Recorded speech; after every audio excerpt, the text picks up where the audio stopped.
A lot of things are mysteries, but the title of the sermon usually isn't, because you look up here and boy, right there it is. So you can sneak up on it.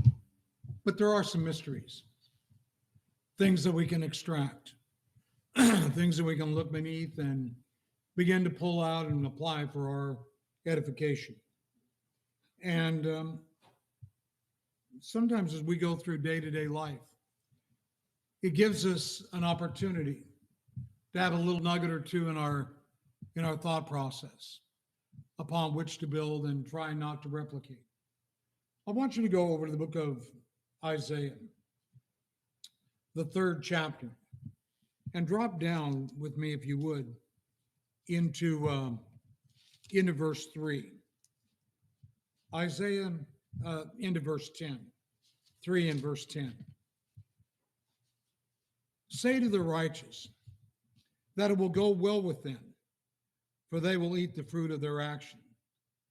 Woe to the wicked, it will go badly with him, for what he does, he deserves will be done to him. Well, that's what we're talking about. On one hand, righteousness. On the other hand, something far and away different.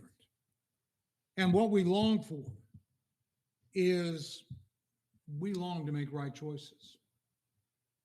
And we don't want to have to suffer the consequences thereof. Back in 1 Samuel, the 12th chapter, verses 19 and 20, the children of Israel made a really bad choice. They cried out, "Let us have a king, that we might be like the nations that surround us." That didn't turn out well for them at all. They had turned their back on God, and they cried out.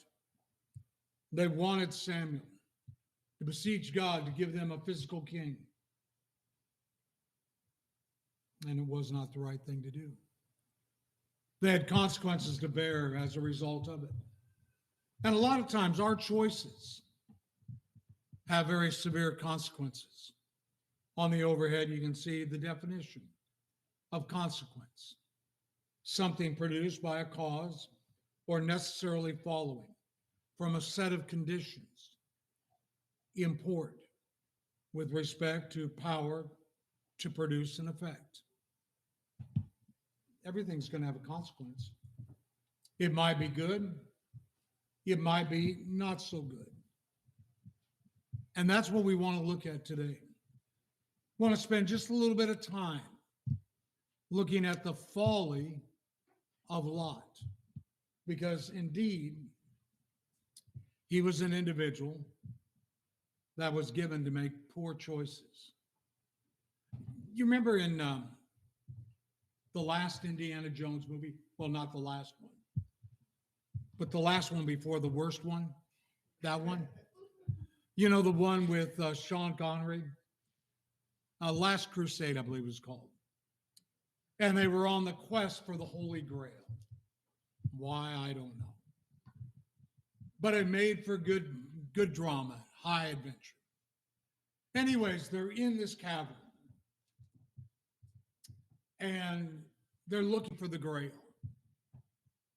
And the one there guarding the Grail and guarding the area, he looks and gives them the choice.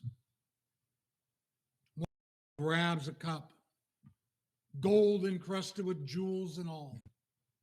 And he goes, "This is the cup of the King of Kings, of the Lord of Lords."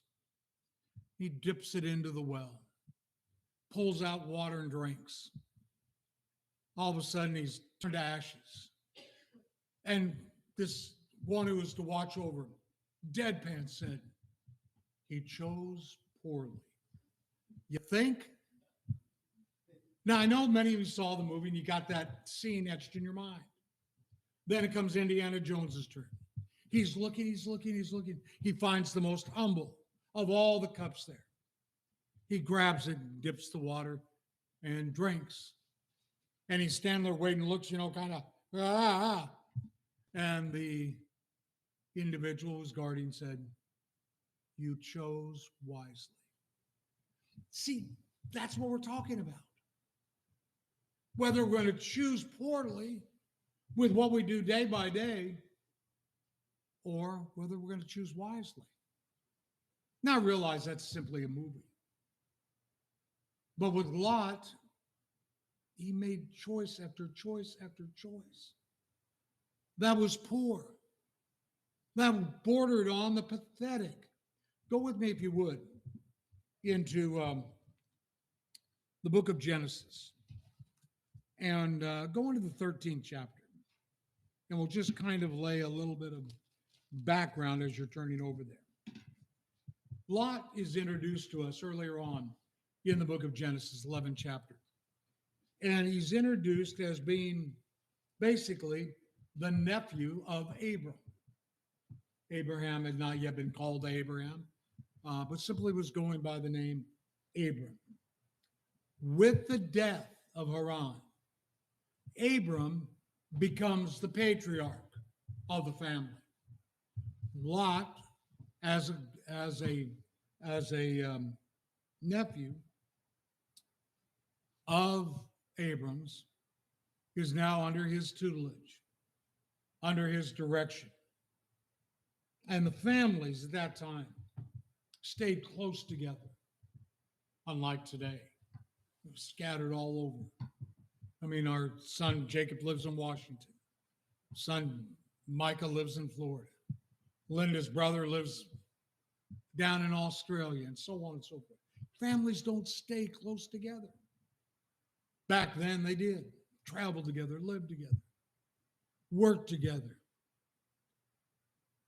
Well, when the time came and Abraham had made the decision to leave,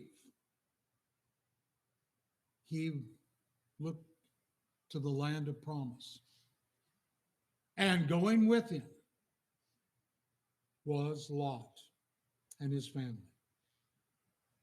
Now, if you go to the 13th chapter, you see that, like all families, well, most all families, a little bit of tension arises. And you begin to read. Now, Lot, who went with Abram, also had flocks and herds and tents, and the land could not sustain them while dwelling together. For their possessions was so great that they were not able to remain together. And there was strife between the herdsmen of Abram's livestock, herdsmen of Lot's livestock.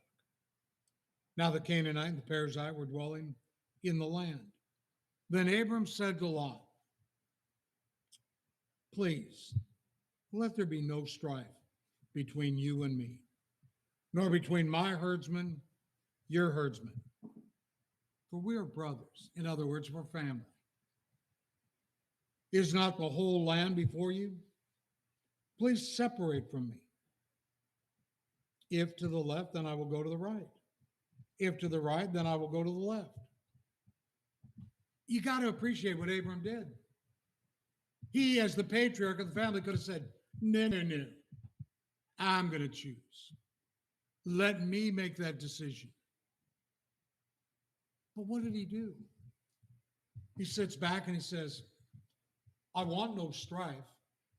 I want no questions.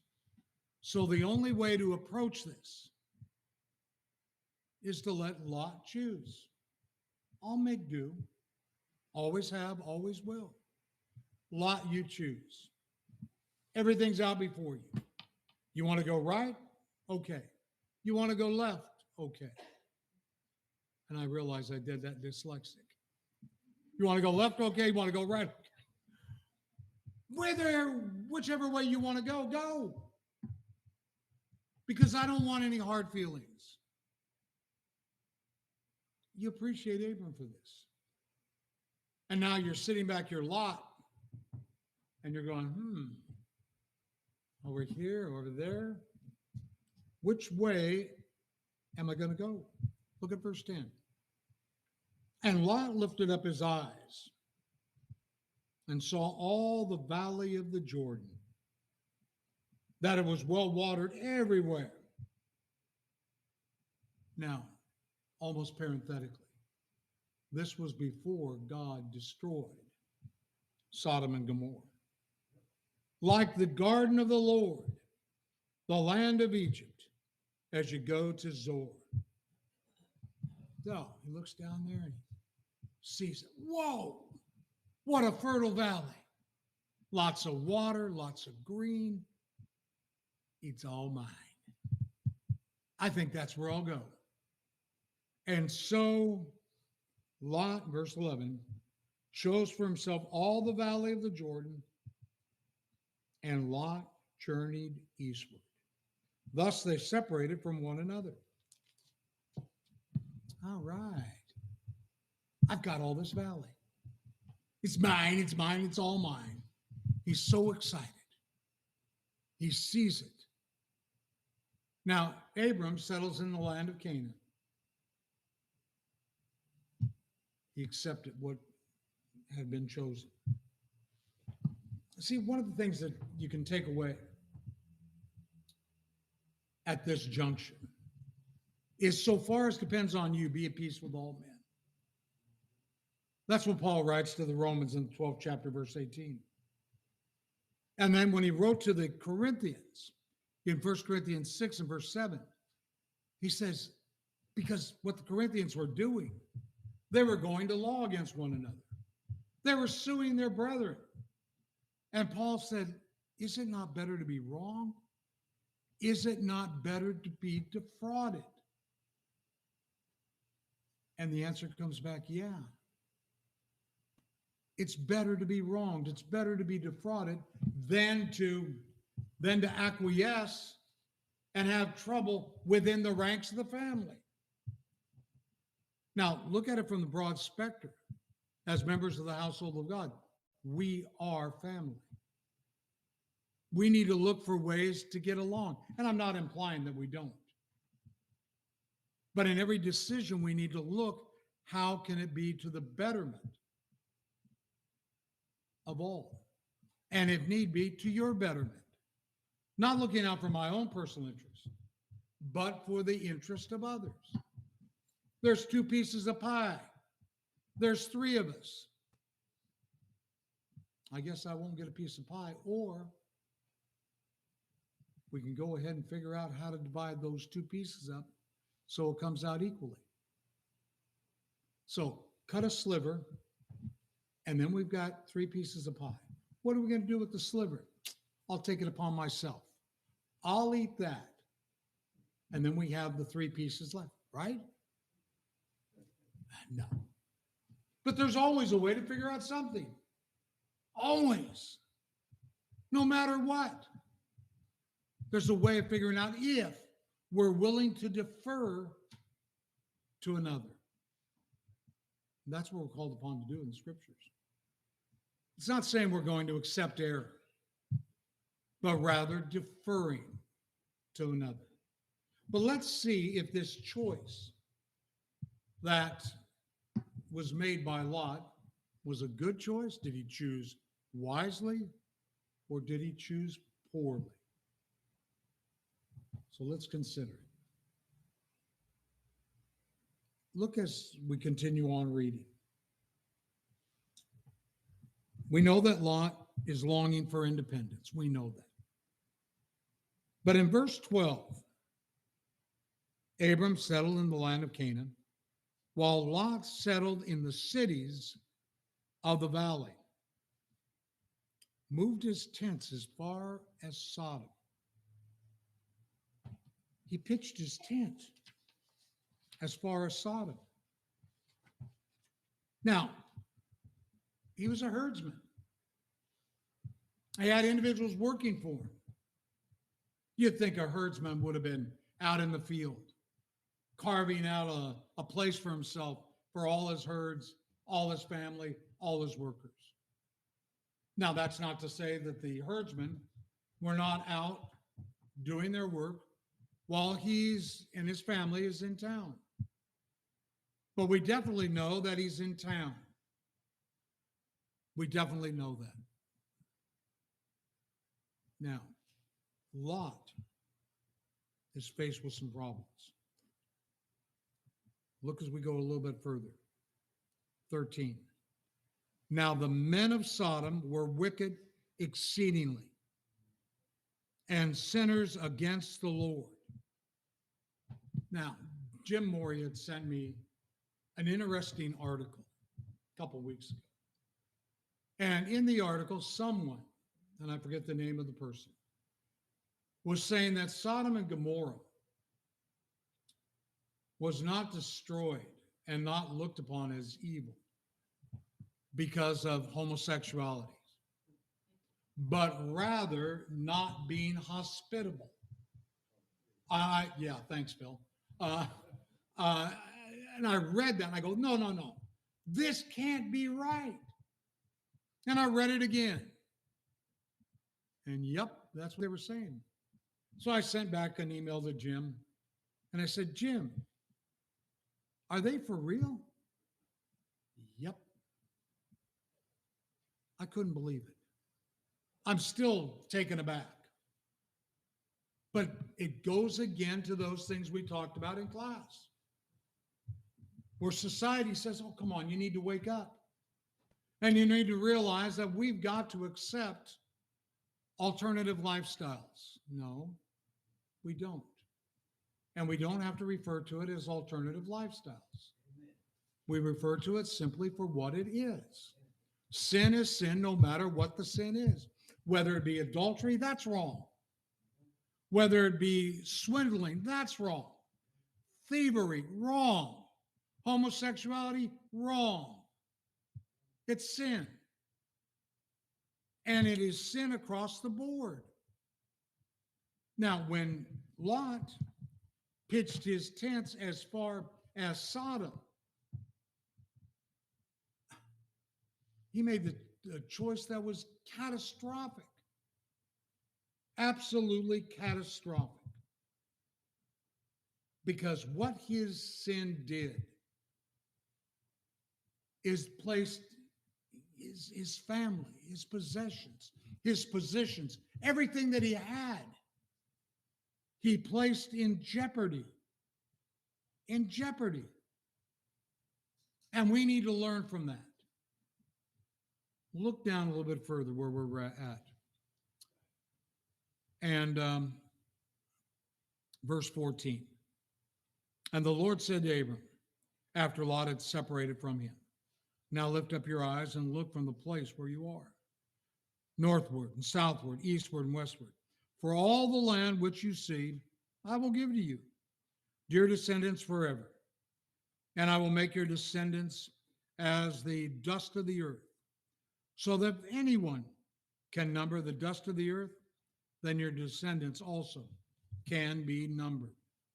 Arise, walk about the land through its length and breadth, and I will give it to you. Then Abram moved his tent, came and dwelt by the oaks of Mamre, which are in Hebron, and there he built an altar to the Lord. Now, as you continue on reading, you'll eventually, as you go through, you'll begin to see the destruction of Sodom and Gomorrah. And the reason that they were destroyed is not because of inhospitality. Over in Genesis, the 19th chapter, but it is because of the immorality that was present. Go into the 19th chapter. Two angels appear, verse 1. Came to Sodom in the evening as Lot was sitting in the gate of Sodom. When Lot saw them, he arose to meet them, bowed down with his face to the ground. And he said, behold, my lords, please turn aside into your servant's house. Well, that sounds like hospitality to me. But go on a little bit further. And spend the night and wash your feet. Then you may rise early and go on your way. They said, however, no, but we shall spend the night in the square. But he urged them strongly. So they turned aside to him and entered his house. He prepared a feast for them, baked unleavened bread, and they ate. Before they lay down, the men of the city, the men of Sodom, surrounded the house, both young and old, all the people from every quarter. And they called to Lot and said to him, where are the men who came to you tonight? Bring them out to us, that we may have, New American Standard cleans it up a little bit, says may have relations with them. Other translations are a little bit more blatant with what they wanted to do. Doesn't sound like hospitality was what they wanted. Homosexuality. We want.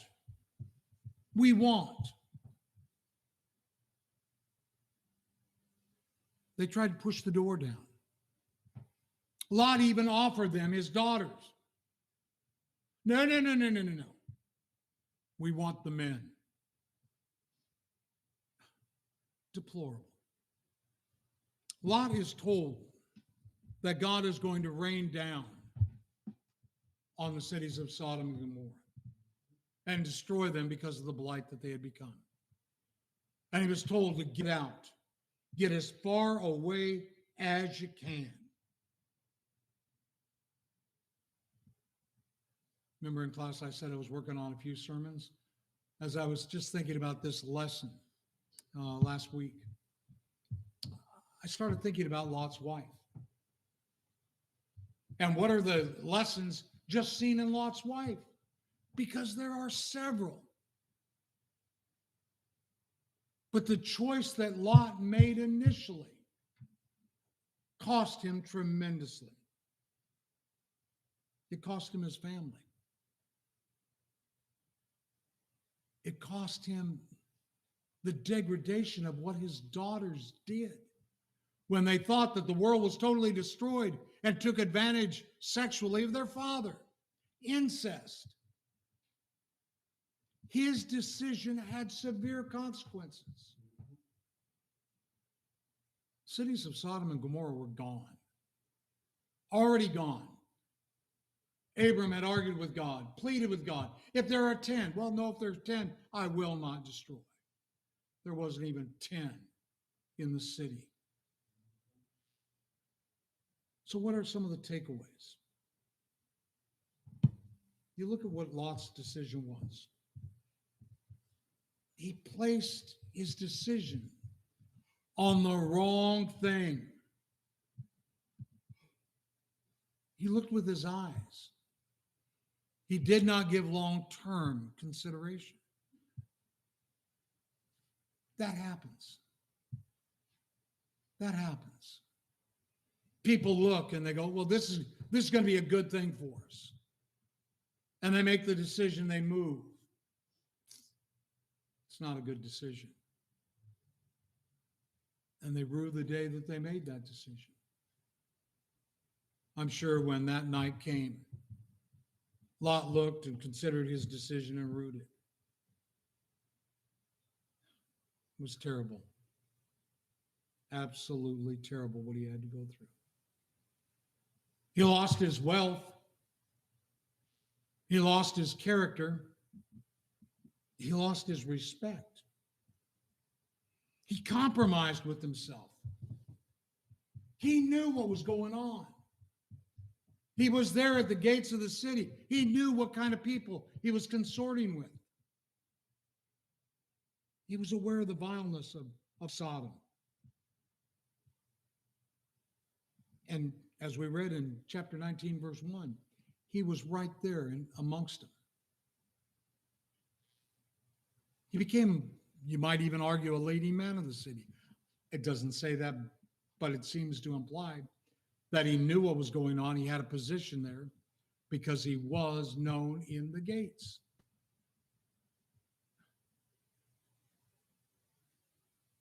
Lot's wife, verse 26, the 19th chapter. She could not tear herself away from Sodom. Couldn't do it. Absolutely couldn't do it. And as we get in and look at her in a forthcoming lesson, we're going to see all sorts of things that come back and relate to us. So, what are our takeaways? Do not be deceived. Bad company corrupts good morals. That's a takeaway. That's an absolute given. But I want to challenge you to think on it and to think about Lot's poor decision. You got to take into account everything. Go back over into the book of Luke. And Luke, go with me into the 14th chapter. Luke 14, and drop down at verse 28. 14:28. Otherwise, and this is Jesus talking about the price of discipleship. For which one of you, when he wants to build a tower, does not first sit down and calculate the cost to see if he has enough to complete it? Otherwise, when he has laid a foundation, he is not able to finish. All who observe it begin to ridicule him. When a decision is made, you have to consider all the factors, every one. Now, when we decide to follow Christ, we've got to look to him with clearer vision. No matter what, we're going to follow him. And we're going to see it through. How many do you know that had started the walk as a child of God? That started toward the land of promise.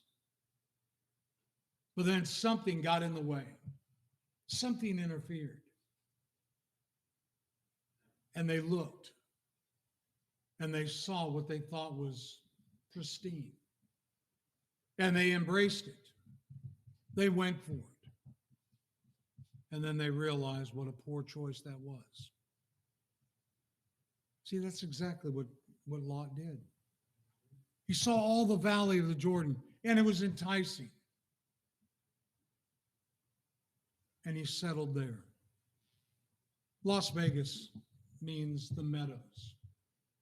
And in times past, when they got to Las Vegas or that area, there was a meadow. There was underground water. They saw it.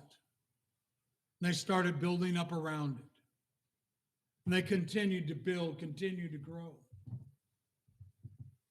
And yeah, you look at it now and you go, well, they reaped the whirlwind. Whoever did it, made a ton of money. But why is it called Sin City? Why is that what's referred to? And I was asked the question when I preached there. What's it like to preach in Sin City? And I go, I don't know. What's it like to preach where you live? Because where we live is sin. Sin surrounds us, but we don't have to be part of it. And we willingly choose to separate ourselves from it. And yes, we're going to be heard. And we're going to say, no, we don't agree with that. We don't hate the people that are involved in it. We don't agree with the practice. The practice is wrong. And I don't care what it is. With Lot, it was Sodom and Gomorrah. It was sin. Sin of homosexuality. Is it a worse sin than adultery? No. No. Is it a worse sin than hatred? Nope. But we think in our minds, we've got this hierarchy of what's a worse sin. And God just simply says, sin is sin is sin.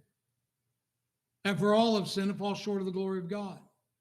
And he sent his son, Jesus, who is the Christ, to be the propitiation for our sins, that he would help us when we make a wrong decision. We don't have to stay and face the consequences of that decision spiritually. Or we may have to physically. We may have to. There may be some repercussions. I remember talking to an individual who was a member of the church, and where I visited him was the state prison in Salem, Oregon. And I went and visited him. Linda sat out in the parking lot with our two sons. We didn't have Adam then.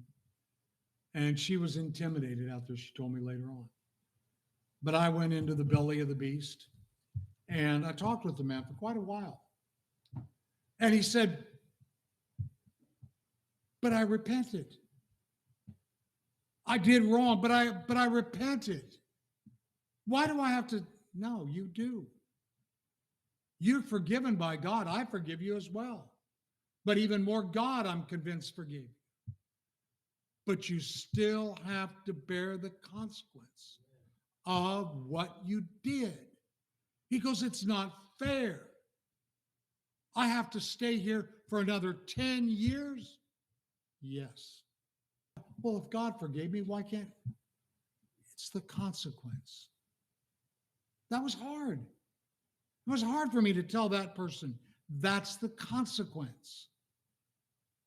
And by the same token, there was another man. And I've told this story before. And I'm not going to belabor it again, other than just to give you the highlights. Obeyed the gospel, wanted to make things as right as possible. Rode a bicycle from Texas to here to go and stand before the court in San Fernando to turn himself in on a fugitive warrant. He appealed to the judge. He said, Judge, I'm guilty. I skipped bail. I did this, I did that. I am truly repentant. And the judge said, you know what? I believe you are. You rode a bicycle from, and I forget now the name of the city, but it was down on the Rio Grande. And you rode a bicycle here to turn yourself in. That was a good choice for him to appear. And he had told me the day before when I got him a room at a motel on Sepulveda and picked him up to take him to the court. Told him I'd store his goods until he got out of prison. He called me. They set me free. That was a good choice. But see, there's consequences. You don't always know what the consequences are going to be. So for that reason, we need to be all the more prudent about what our decisions are. And that's the challenge. But here is the healing balm.